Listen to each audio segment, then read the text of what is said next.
So we are honored to have Mr. J.R. Sleaze with us here today. And we are also honored to be having the premiere of the new video show. Yes. Yep. Dude, I'm happier than a pig in shit, man. This is great. This is a great video. Y'all are in for a treat, guy. And there's the man himself. JR, how's it going, man? Yeah, good, man. Yeah. How you guys doing? We're hanging in there, man. Yeah. Doing our thing, you know. All we can do. Yeah, that's right. That's right. So, I mean, you know, we're going to jump right into this, guy, because I want everybody to see this fucking video, man. It's just, it's awesome. If you hadn't heard you know, can we give them the name of the song?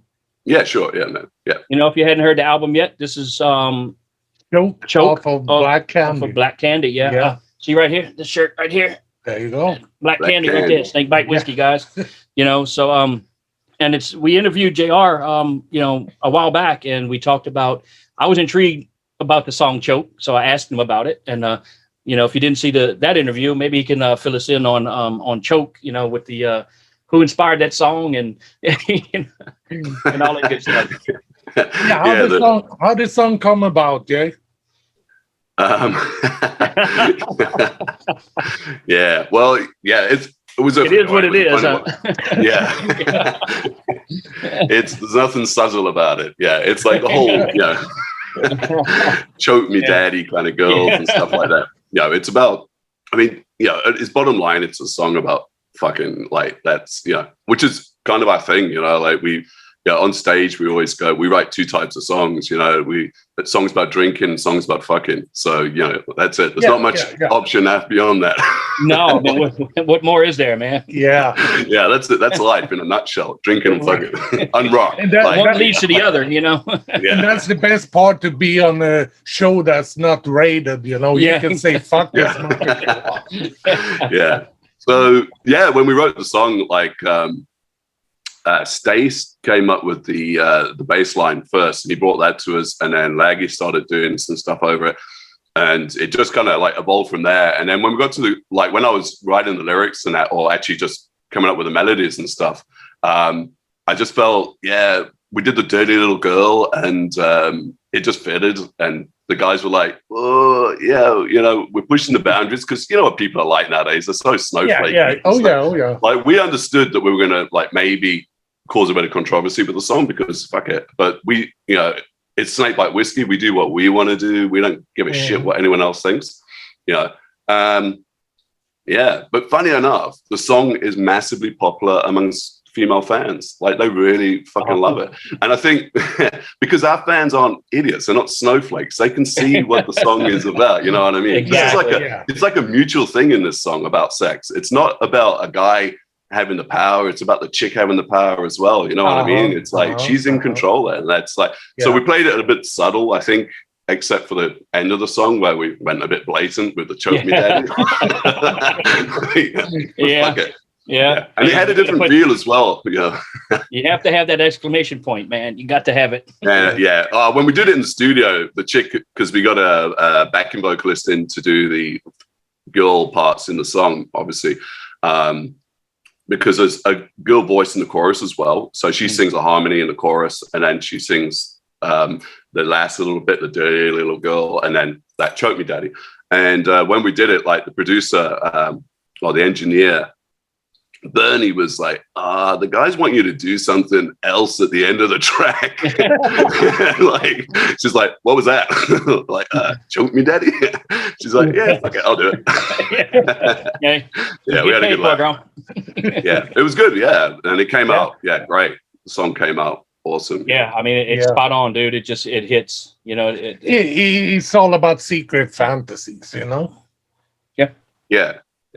The thing as well is it's different than some of our other stuff. Like, you know, I mean, a lot of our stuff is just like balls out, like, you know, fast paced rock and roll, you know, which is like our meat and potatoes, basically. But yeah, we wanted to do with this song. It was different. It felt different, you know, like, and some reviewers have compared it to like 90s rock, like some, I think one review compared to like Stone Temple Pilots and stuff like that, like, which is not what we were going for, but it's interesting how people, what they hear. You know what I mean? People No, hear 'cause different shit. Like, yeah. to be honest with you, I don't see it. You know, No, I don't see it. No, neither do I, but fuck it. You know, so it's no. not that I was a big, 90s rock and roll fan. You know, I just some of it me was either. all right, but Yeah. the rest of it, I left it alone. You know, so Yeah. I'm too stuck in the 80s. You know, so it's what I was born and raised on, man. So it's That's it, man. yeah. So when did you start writing on the show? That was a while back. Huh? Yeah, when we wrote it. Oh, yeah, we wrote it last year after the lockdown when we were writing the album, because the whole album was wrote from scratch within 3 months or so. Yeah, we wrote everything from the ground up, which is the first time we've done that as a band. And we just felt right to do it that way because we had a new lineup with Laggy and Danny being in the band now, and to do it as a unit. So yeah, it's a joke itself. I mean, the song, I think we wrote pretty much the bulk of it in one session. And then there's just like a few add-on bits, like that little guitar piece that Laggy does, that chicka chicka chicka like stuff, before he goes into the chorus and out of the chorus and at the end again, which when he played that in the rehearsal, we were like, fuck, dude, that's such a hook. It sounds so cool. And then when we recorded it, there was a friend of Laggy's was in the studio with us that day, Wade, who's a DJ in Australia here on radio, on Oz Metal. He's got a show called Oz Metal on Brainjaw Radio. And he was like, dude, that's such a fucking hook when you heard it. Like, and it is, man. It's like my favorite part of the song. When that comes on, I just go, fucking harsh. It's like well, and it's funny you brought up Laggy in that, because I was going to mention that his playing throughout that whole video, that whole song is just, I mean, it's spot on. That dude kills it, man. Yeah, the dude's an animal, man. He's he's totally. He's awesome, such a fucking weapon. Like he's like live. He's all over the place, man. But he's always like, he doesn't fuck up his playing or anything. But he jumps around like fucking crazy. The guy is just fucking phenomenal, and he always brings a good performance. You know what I mean? And that's fucking You got to feel it, man. You got to feel it. Yeah, that's it, man. Yeah. And he does. He lives it. Yeah, he does. So who wrote the song and the lyrics? So I wrote the lyrics. Yeah, I write all the lyrics, and I wrote the vocal melody, and then obviously Stace came up with the bass line. That was the basis, the foundation of the song, really. There's that, and then everybody else just added their pieces in to build it up from there, and that. And the arrangement kind of, went by itself. It just arranged itself. It just felt right not to overcomplicate the song. It'd be easy to go, oh, fuck, we can put like a breakdown here and a this and that. But we wanted the song to flow, just to keep on flowing all the way through. So, Well, kudos to Stacy, because I know bass players don't get too much love. So, it's... So, dude. He's actually, like, he never gives himself the credit, which is funny because, he writes a bunch of the songs, like, comes with ideas, and he just goes, oh, yeah, it's just my warm-up riff, man. Or like, dude, there's a fucking song there. So we wrote a bunch of songs actually off the basis of his warm-up riffs. You know what I mean? Like, hey, that's awesome. Go Stacy. Yes, and that's cool. So this video was recorded where? So we shot it in Brisbane, in the city. In a place, it's like I don't know what it was before, like maybe an old hotel or something. But it's got like a basement area, and it's got like those old style lifts with the fucking rails and shit. And then outside, as you see on the outside shots, it's got all those fire escapes and stuff like that. Which, I like that. When the director was like, dude, we have to get some shots up there because it looks like New York City, man. It's like fucking it really does. It really does. Yeah. Well, who directed it for you guys? Let's get everybody involved here. Who was the director of the video? Oh, the director. Sorry, man. It's a guy called Carl Golly from a. He works or runs. It's like a hip hop collective called the No One Network. So they're a bunch of like artists who do like there's rappers and directors, photographers, and fucking all sorts of kind of things. So they're like hip hop. So I'm guessing after doing this shoot, he's actually someone Yeah, no, he's pretty big in his own right. Like, does he he's need not therapy? in the rock scene. So yeah, and we've used him for all of our videos. So he did the first one he did for us was Down in the Dirt, and he did Last Man, he did Hammered, and now he's done Choke. Because we dig working with a guy, and we like working with him because he's not from a rock background, so he brings a different. Do you know what I mean? A different kind of perspective to the videos. Different vibe. Yeah. So, I mean, that's kind of why our videos don't follow the kind of standard, like 80s style video. Like, they're always a little bit different. You know, they're not, it's not just standard fare. And we didn't want to do that. You know, so many bands do the whole, let's just perform on stage with lots of smoke and bullshit and fucking, you know, lots of twirling. We always want to do something a little bit different, you know. And he just gets it. And his crew are like totally professional. They work on big, you know, this is like the camera that we shot the video on is a $20,000 camera. It's a, you know, an actual fucking, you know, cinematographer's camera. It's not a fucking handy cam that's fucking iPhone. So yeah, we like, and that's why we dig working with the guy. He's a fucking legend, and he always delivers. Like, we just go with him with the idea, and he storyboards it and goes, "Okay, this is what we're gonna do, guys." And we're like, "Fuck yeah, that's it." Well, quality means a lot, you know. I mean, there's and we kid about the phones, but so many guys rely on phone videos from, you know, different angles, and you could tell a difference. You know, it's just, I mean, you work with what you have. You know, not everybody's got a great big budget, and not everybody, you know. So, but the quality was there, and it was you know, very well directed. You know, it. So, how much work does it go into making a video like this? I mean, the shoot was probably about 6 or 7 hours, I think, in total. Yeah. And then it took him, I don't know, 3 or 4 weeks to edit it. Because they shoot a shitload of footage. Oh, yeah, like, they overdo it. Yeah, and we ended up with what, a little over 3-minute video. Yeah, that's it. Yeah, so to narrow all that down. No, it's incredible the amount of work that goes into it. And everybody says, well, it's just a 3-minute video, you know, but oh no, it's so much work. Like, you know, it's the post-production is probably the hardest part of it, the biggest part, you know, having to edit all that footage and find the good pieces, the good shots, and then put it all together so it makes sense. And I think that's, you know, that's what he does. And he did that on Choke. It makes sense. It's a transformation of this, you know, innocent girl into, you know, a snakebite whiskey slut whore. That was a bit harsh. Poster girl. Snakebite poster girl. Yeah, that's it. Yeah. But it's awesome, and you know, I think we need to let the people see it now. Huh? Yeah. How about you? You ready for them to see it? Yeah, man. Let's do it. So, worldwide premiere. Here we are with Snakebite Whiskey and Choke.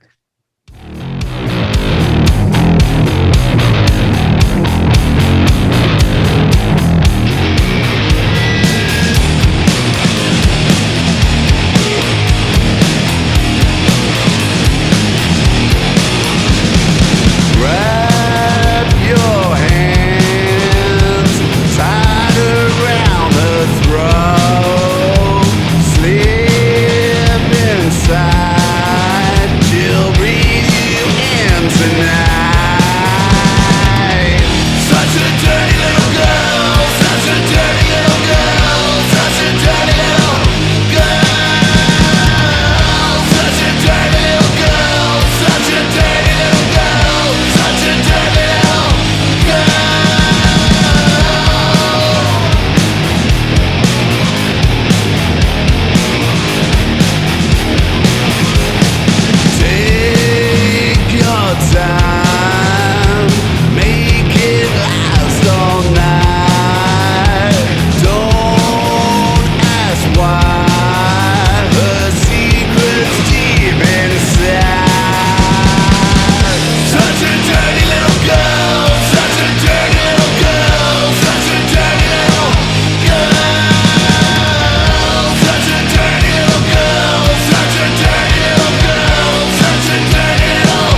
There we have it, folks. Damn, dude. Y'all outdid yourself, man. That was awesome. Yeah. Thanks, man. Yeah. That's awesome. Jesus Christ. Yeah, I couldn't ask for more. No, That's for damn no. sure. Wow. It's Didn't a great, expect anything it's less. cool. It came out I good. didn't expect anything less, man. From That building is just killer. yeah.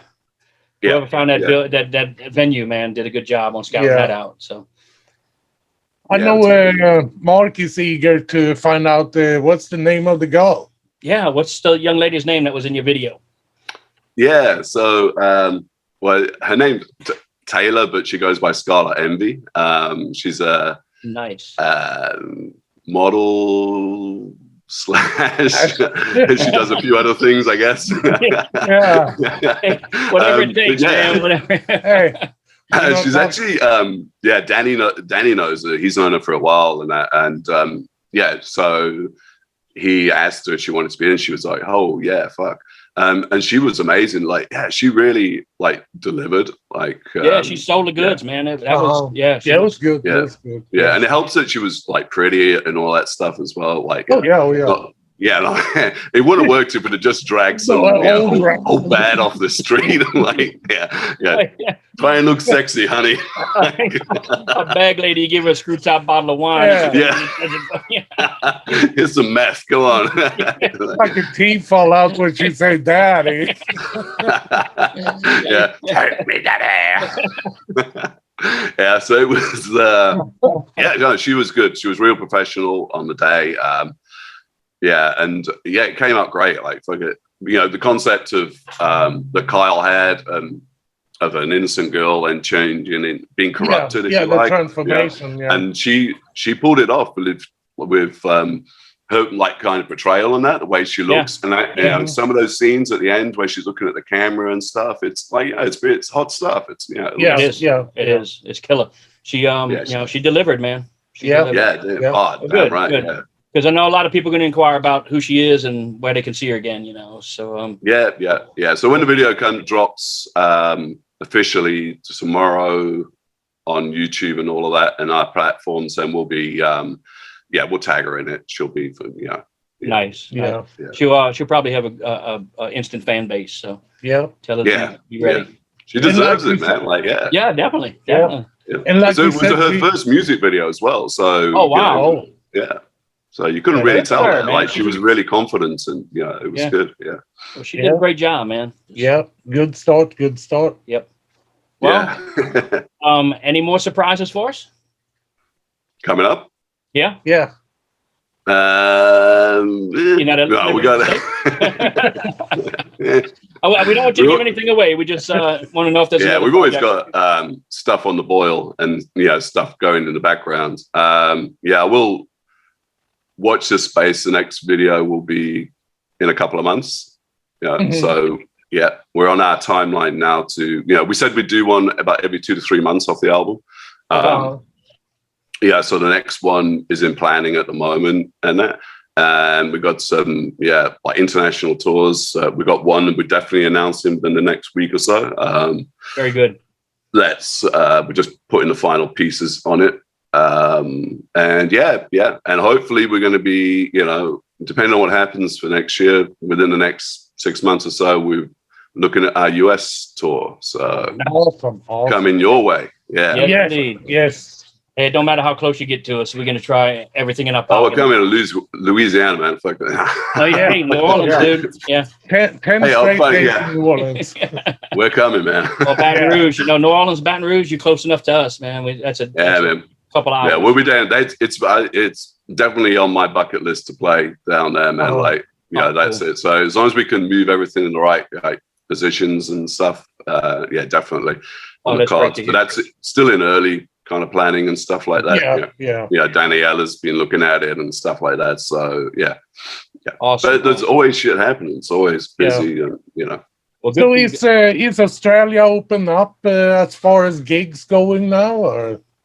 It was. Well, it is, and it isn't. We just had a 3-day lockdown here in Brisbane, and that which got lifted last night. But generally, there's gigs and stuff. We played around. We played in Melbourne, Adelaide, Gold Coast, Brisbane, and then we're going back to Melbourne, hopefully on the 24th of July, as long as there's no more like lockdowns and restrictions. So yeah, pretty much it's getting back to normal. Yeah. Yeah.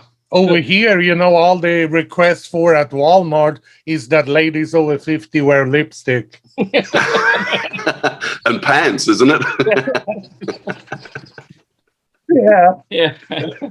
And anybody under the age of 27 can go without pants, but everybody over that age. I cover the shit. Yeah. Oh shit. Yeah, oh man, crazy. I tell you what, great time, guy. Yeah. That was so fun. That was awesome. Yeah. And we'd like to see y'all out this way, man. I'd make Pete and I's life a lot better. Yeah. Yeah, dude, it's definitely like on the cards. Like, I mean, we don't want to, stay stuck in Australia because we need to get out on the road, basically. Yeah. Yeah. That's the only way we can really build. And, like we're building, we've got a big fan base and it's growing all the time and it's global and that. But to really, connect with people, you've got to be, on the road and meet people face to face and show them what we're all about. It's one thing hearing about it and shit, but yeah, it's different. We did an interview with a band called Angel Shade a couple days ago, and Pete really pretty much dropped a bombshell on me, and I'm going to run this by you to see what you think about it. He wants to do, and I'm all for the idea. Pete brought up he wants to do a local stage worldwide concert.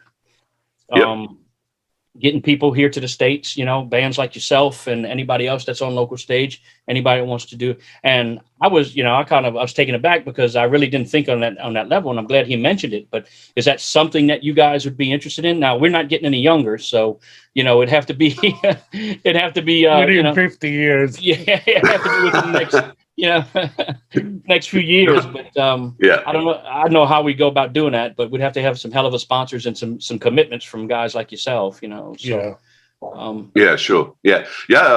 We'd definitely be up for that. Yeah. Cool. I just think it would be a cool deal, like we are local stage worldwide to have, say, 10 different countries represented together on stage, that'd be freaking awesome. Yeah, that'd be amazing, man. Yeah. I think I think that's something we can definitely work out.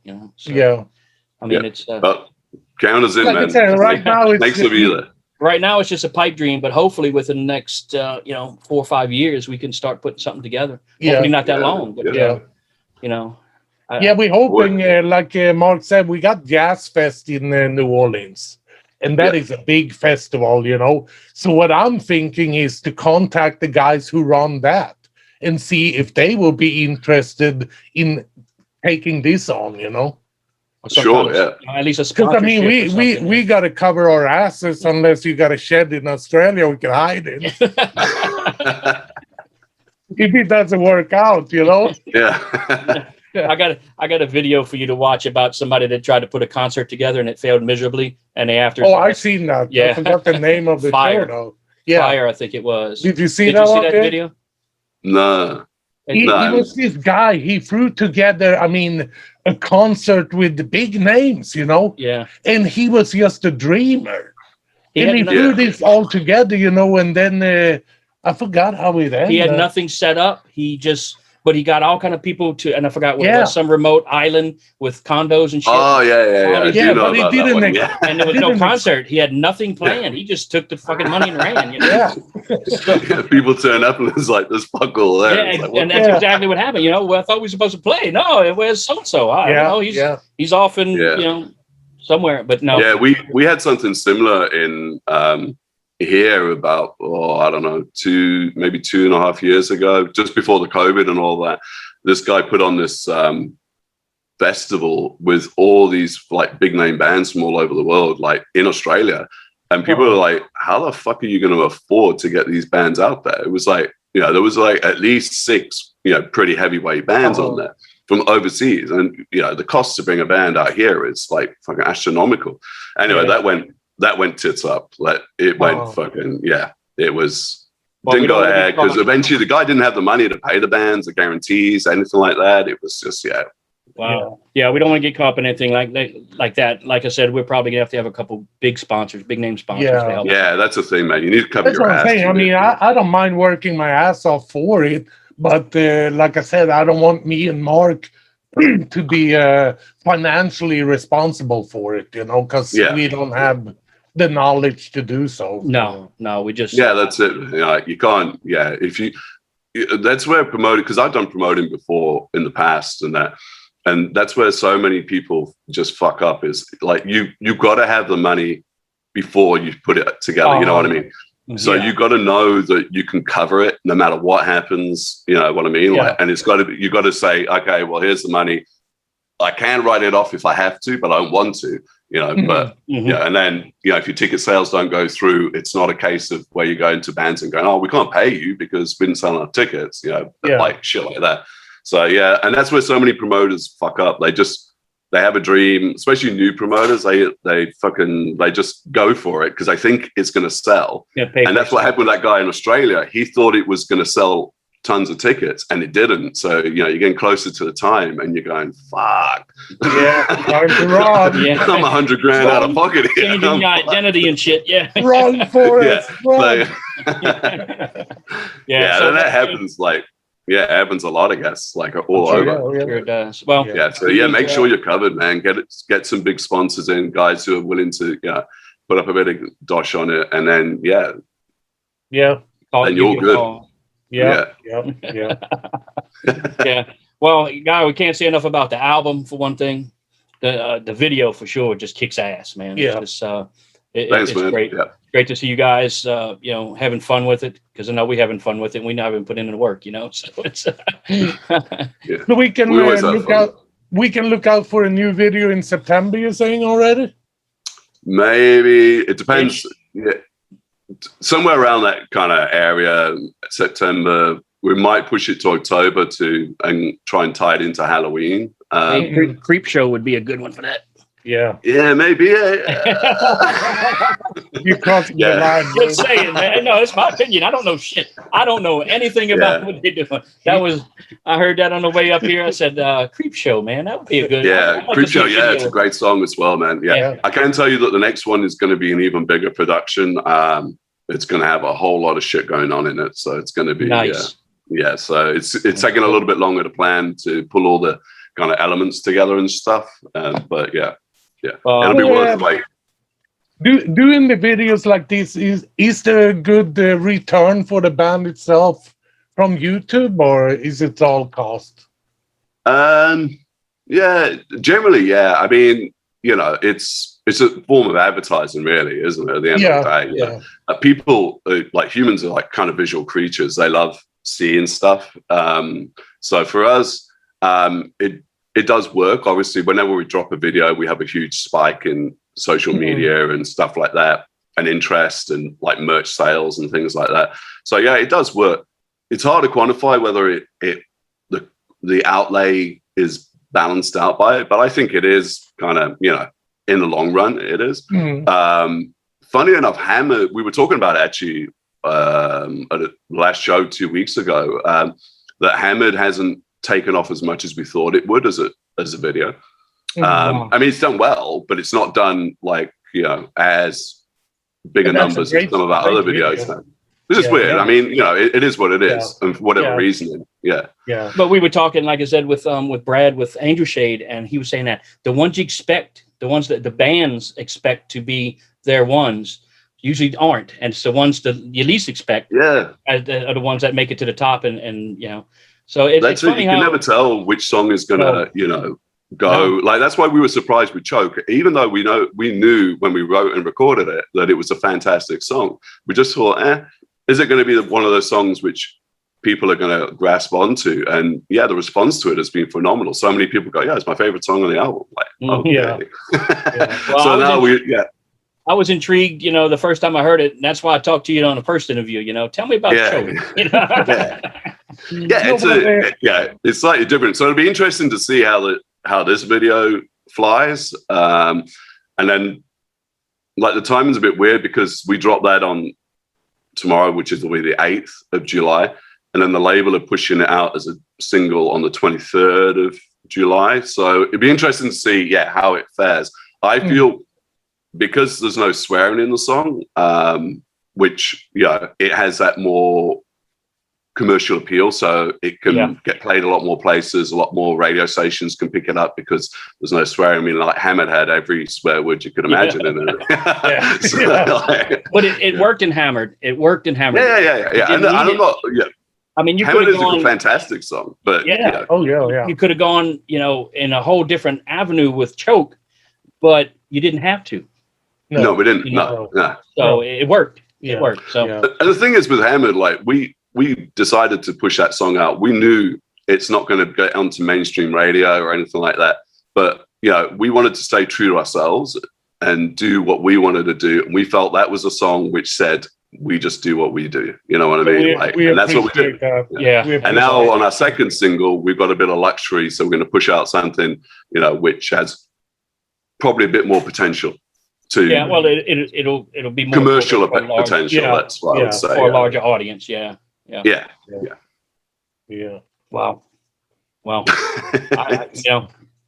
I'm enjoying every minute of it, man. It's just that good. Yeah. Cool. Thank you, man. Yeah. So, well, we can't wait to see what y'all got up your sleeve next, man. It'll be a doozy. Trust me, it'll be a fucking great one. I trust you, brother. I believe it. Yeah. So, well, JR, man, we appreciate your time. Yeah, thank you so much for letting us have the world premiere of Choke. That was awesome. Yes. Thank you. Thank you guys for all your support and continued help with us and promotion and stuff like that. So it was a no-brainer for us to give you the premiere of the video, the exclusive premiere a day before we drop it live. It's I thank you to you for being there for us during this kind of journey with Black Candy, man.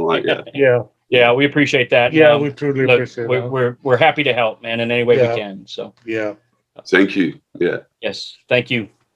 All right, ladies and gentlemen, JR Sleaze from Snakebite Whiskey. Yes. And his premiere of Choke. If you don't like that song, y'all, you're crazy. All right, JR, brother, appreciate you. Thank you, man. All right. Tell the band we said hi. Yeah. They did excellent work. Yes. Thank you.